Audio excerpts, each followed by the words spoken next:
जय श्री कृष्ण, जय श्री राम, जय श्री राधे राधे, जय श्री महाकाल।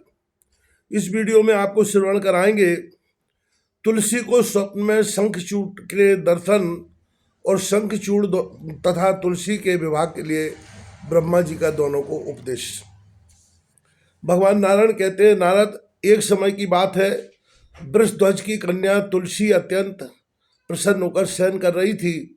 उसने स्वप्न में एक सुंदर वेश वाले पुरुष को देखा। वह पुरुष अभी पूर्ण नवयुवक था। उसके मुख पर मुस्कान छाई थी। उसके संपूर्ण अंगों में चंदन का अनुलेपन था। रत्नमय आभूषण उसे सुशोभित कर रहे थे। उसके गले में सुंदर माला थी। उसके नेत्र भ्रमर तुलसी के मुख कमल का रसपान कर रहे थे। स्वप्न में ही तुलसी का उसके साथ हास विलास हुआ। मुने यौन स्वप्न देखने के पश्चात तुलसी जगकर विलाप करने लगी। इस प्रकार तरुण अवस्था से संपन्न वह देवी वहीं रहकर समय व्यतीत कर रही थी। नारद, उसी समय महान योगी शंखचूड़ का बद्री वन में आगमन हो गया। जयगी शब्द मुनि की कृपा से भगवान श्री कृष्ण का मनोहर मंत्र उसे प्राप्त हो चुका था। उसने पुष्कर क्षेत्र में रहकर उस मंत्र को सिद्ध भी कर लिया था। सर्वमंगलमय कवच से उसके गले की शोभा हो रही थी। ब्रह्मा उसे अभिलषित वर दे चुके थे और उन्हीं की आज्ञा से वह वहां आया भी था। वह आ रहा था, तभी तुलसी की दृष्टि उस पर पड़ गई। उसकी सुंदर कमनीय कांति थी। वर्ण ऐसा था मानो श्वेत चंपा हो। रत्नमय अलंकारों से वह अलंकृत था। उसके मुख की शोभा शरद पूर्णिमा के चंद्रमा की तुलना कर रही थी। नेत्र ऐसे जान पड़ते थे मानो शारदीय कमल हों। दो रत्नमय कुंडल उसके गंड स्थल की छवि बढ़ा रहे थे। पारिजात के पुष्पों की माला उसके गले को सुशोभित कर रही थी और उसका मुखमंडल मुस्कान से भरा था। कस्तूरी और कुमकुम से युक्त सुगंधपूर्ण चंदन द्वारा उसके अंग अनुलिप्त थे। मन को मुग्ध कर देने वाला वह शंखचूड़ अमूल्य रत्नों से बने हुए विमान पर विराजमान था। इस शंखचूड़ को देखकर तुलसी ने वस्त्र से अपना मुख ढक लिया। कारण लज्जावश उसका मुख नीचे की ओर झुक गया था। शरद पूर्णिमा के चंद्रमा उसके निर्मल दिव्य चंद्र जैसे मुख के सामने तुच्छ थे। अमूल्य रत्नों से बने हुए नूपुर उसके चरणों की शोभा बढ़ा रहे थे। वह मनोहर तिवली से संपन्न थी। सर्वोत्तम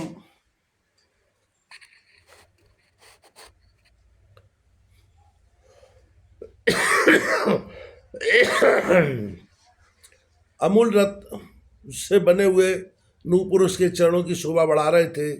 वह मनोहर त्रिवली से संपन्न थी। सर्वोत्तम मणि से निर्मित करधनी सुंदर शब्द करती हुई उसकी कमर में सुशोभित थी। मालती पे के पुष्पों की माला से संपन्न केश कलाप उसके मस्तक पर शोभा पा रहे थे। उसके कानों में अमूल्य रत्नों से बने हुए मकराकृत कुंडल थे। सर्वोत्तम रत्नों से निर्मित हार उसके वक्षस्थल को समुज्वल बना रहा था। रत्नमय कंकण, केऊर, शंख और अंगूठियां उस देवी की शोभा बढ़ा रहे थे। साध्वी तुलसी का आचरण अत्यंत प्रशंसनीय था। ऐसे भव्य शरीर से शोभा पाने वाली उस सुंदरी तुलसी को देखकर शंखचूड़ उसके पास आकर बैठ गया और मीठे शब्दों में बोला। शंखचूड़ ने पूछा, देवी तुम कौन हो? तुम्हारे पिता कौन है? तुम अवश्य संपूर्ण स्त्रियों में धन्यवाद एवं समादर की पात्र हो। समस्त मंगल प्रदान करने वाली कल्याणी, तुम वास्तव में कौन हो? सदा सम्मान पाने वाली सुंदरी, तुम अपना परिचय देने की कृपा करो।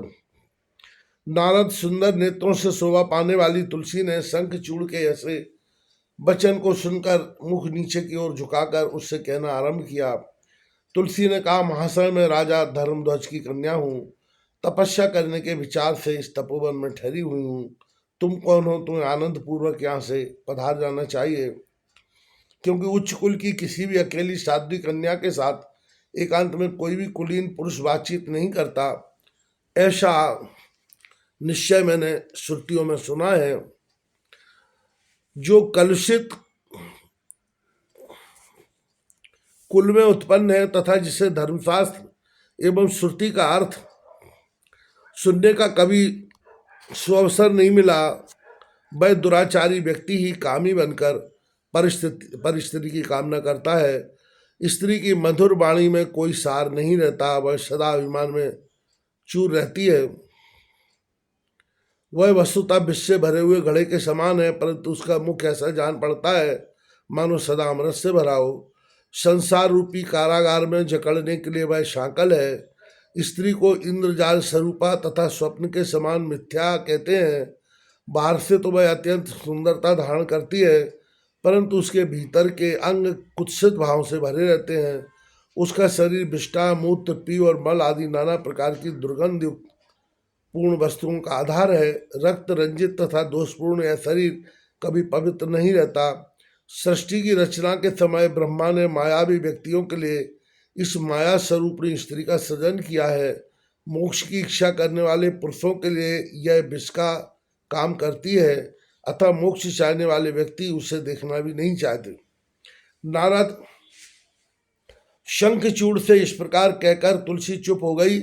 तब शंखचूड़ हंसकर कहने लगा। शंखचूड़ ने कहा, देवी तुमने जो कुछ कहा है वह असत्य नहीं है, पर मेरे कुछ सत्यासत्य मिश्रित बातें सुनने की कृपा कीजिए। विधाता ने दो प्रकार की स्त्रियों का निर्माण किया है, वास्तव स्वरूपा और अवास्तव स्वरूपा।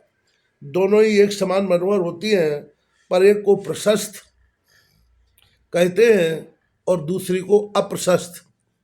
लक्ष्मी, सरस्वती, दुर्गा, सावित्री और राधिका, ये 5 देवियां सृष्टि सूत्र, सृष्टि की मूल कारण हैं। इन आद्या देवियों के प्रादुर्भाव का प्रयोजन केवल सृष्टि करना है। इनके अंश से प्रकट गंगा आदि देवियां वास्तव रूपा कहलाती हैं। इनको श्रेष्ठ माना जाता है। ये यश स्वरूपा और संपूर्ण मंगलों की जननी है।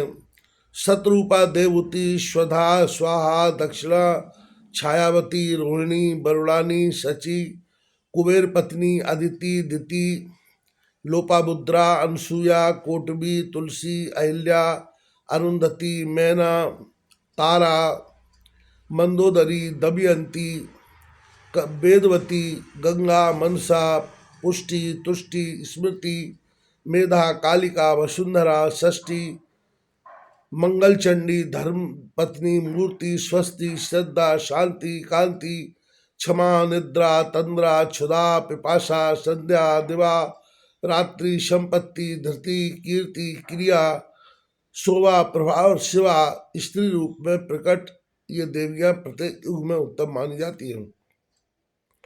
जगदम्बा की कला के अंश से उत्पन्न जो स्वर्ग की दिव्य अप्सराएं हैं, उन्हें अप्रशस्त कहा गया है। अखिल विश्व में पुष्चली रूप से ये विख्यात हो।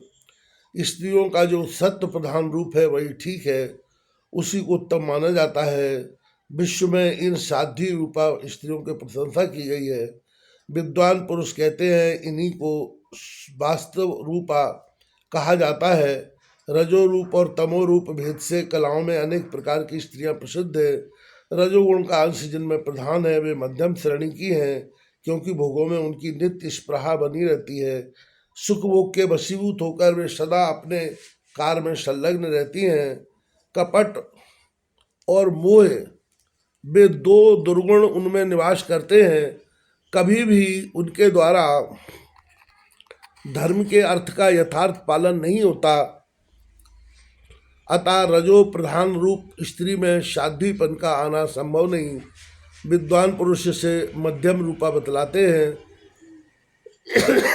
तमो रूप दुर्निवार है। विज्ञ पुरुष इसको अधम कहते हैं। देवी तुमने जो कहा है सत असत का विचार रखने वाले कुलीन पुरुष निर्जल अथवा एकांत स्थान में किसी परिस्थिति से कुछ भी नहीं पूछते। सो ठीक है, मैं भी यही मानता हूँ, परंतु शोभने मैं तो इस समय ब्रह्मा की आज्ञा पाकर ही तुम्हारे कार्य साधन के लिए तुम्हारे पास आया हूँ और गांधार विवाह की विधि के अनुसार तुम्हें अपनी सहधर्मिणी बनाऊंगा।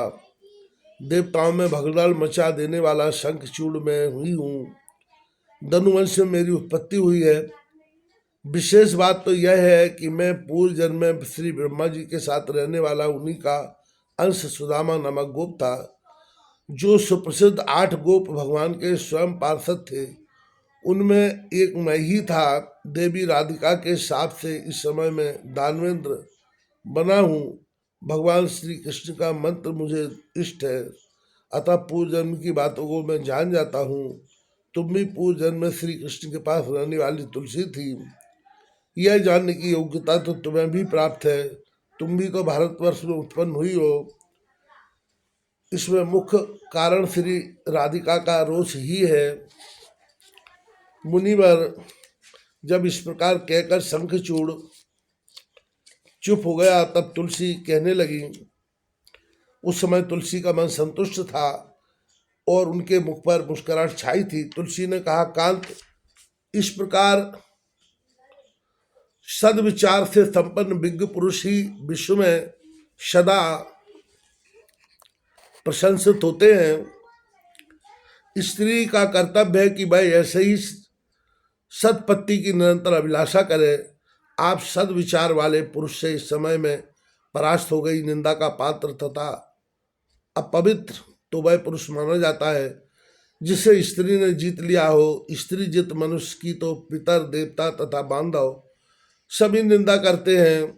यहाँ तक कि माता पिता तथा भ्राता भी मन ही मन उसकी निंदा करने से नहीं चूकते। जिस प्रकार जन्म तथा मृत्यु के अशौच में विप्र 10 दिनों पर शुद्ध हो जाता है, क्षत्रिय 12 दिनों पर और वैश्य 15 दिनों पर शुद्ध होते हैं, शूद्रों की शुद्धि 1 महीने पर होती है, ऐसे ही गांधर्व विवाह संबंधी पति पत्नी की संतान भी समयानुसार शुद्ध हो जाती है। उसमें वर्ण संकर दोष नहीं आ सकता। यह बात शास्त्रों में प्रसिद्ध है। स्त्रीजित मनुष्य की तो आजीवन शुद्धि नहीं होती। चिता पर जलते समय ही वह इस पाप से मुक्त होता है। स्त्रीजित मनुष्य के पितर उसके दिए हुए पिंड और तर्पण को इच्छापूर्वक ग्रहण नहीं करते। देवता भी उसके समर्पण किए हुए पुण्य और जल आदि के लेने में सम्मत नहीं होते। जिसके मन को स्त्री ने हरण कर लिया है, उस व्यक्ति के लिए ज्ञान, तप, जप, होम, पूजन, विद्या अथवा यश से क्या प्रयोजन है। मैंने विद्या का प्रभाव जानने के लिए ही आपकी परीक्षा की है। कारण कामनी स्त्री का प्रधान कर्तव्य है कि कांत की परीक्षा करके ही उसे पति रूप में स्वीकार करे। गुणहीन, वृद्ध, अज्ञानी, दरिद्र, मूर्ख, रोगी, कुरूप, परम क्रोधी, अशोभन मुख वाले, पंगु, अंगहीन, नेत्रहीन, बधिर, जड़, मूक तथा नपुंसक के समान पापी वर को जो अपनी कन्या देता है, उसे ब्रह्म हत्या का पाप लगता है। शांत, गुणी, नवयुवक, विद्वान तथा साधु स्वभाव वाले वर को अपनी कन्या अर्पण करने वाले पुरुष को 10 अश्वमेध यज्ञ का फल प्राप्त होता है। जो व्यक्ति कन्या को पाल पोस कर धन के लोभ से बेच देता है, वह कुंभी पाक नरक में पचता है। उस पापी को नरक में भोजन के स्थान पर कन्या के मलमूत्र प्राप्त होते हैं। कीड़ों और कौओं द्वारा उसका शरीर नोचा जाता है। बहुत लंबे समय तक वह कुंभी पाक नरक में रहता है। फिर जगत में जन्म पाकर उसका रोगग्रस्त रहना निश्चित है। तब कोई सर्वस्व देने वाले नारद इस प्रकार कहकर देवी तुलसी चुप